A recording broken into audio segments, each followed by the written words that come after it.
23 August 2017। এটা হলো সেই দিন যেদিন পৃথিবীর মধ্যে সর্বপ্রথম ফ্রি ফায়ার লঞ্চ হয়েছিল, এবং ফ্রি ফায়ার যখন লঞ্চ হয়েছিল তখন ফ্রি ফায়ারের সর্বপ্রথম লোগো ছিল এরকম। আর এখনকার সময় ডিসপ্লে লবি তো তোমরা দেখতেই পাচ্ছ, বাট যখন ফ্রি ফায়ার সর্বপ্রথম লঞ্চ হয়েছিল তখনকার সময়ে ডিসপ্লে লবি ছিল এরকম, যেখানে অ্যাডাম নামের কোনো ক্যারেক্টারই ছিল না। স্ক্রিনের মধ্যে যে ক্যারেক্টার দেখতে পাচ্ছ এটাই ছিল ফ্রি ফায়ারের সর্বপ্রথম ক্যারেক্টার, যার নাম এখন পর্যন্ত জানা যায় নাই। আর ফ্রি ফায়ারের সর্বপ্রথম ওয়েটিং লবি ছিল এরকম। তোমরা এখন স্ক্রিনের মধ্যে দেখতে পাচ্ছ ফ্রি ফায়ারের সর্বপ্রথম গ্রাফিক্সটা কেমন ছিল, কিছুটা ইয়েলো কালারের, বাট অনেকটা আবেগ জড়িয়েছিল এটার সাথে আমাদের। প্রথম দিকে এই গেমের মধ্যে শুধুমাত্র একটাই মোড ছিল, আর সেটা ছিল ব্যাটেল রয়্যাল। আর ওই সময় যে ম্যাপটা ছিল তা এখন স্ক্রিনের মধ্যে দেখতে পাচ্ছ।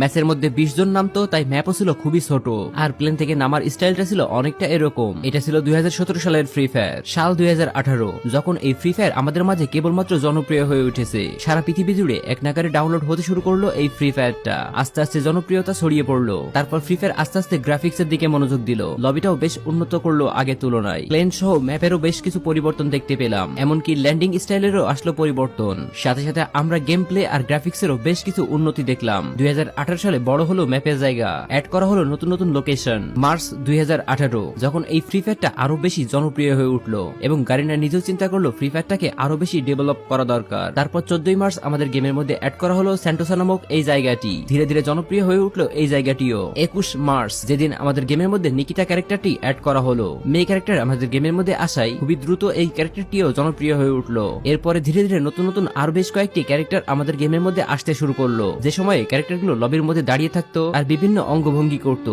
যা দেখে অনেকেই ভাবতো আরে ওর ক্যারেক্টারটা নড়াচড়া করতেছে, বাট অ্যাডাম নিয়ে থাকা ক্যারেক্টারটা নড়াচড়া করতেছে না কেন।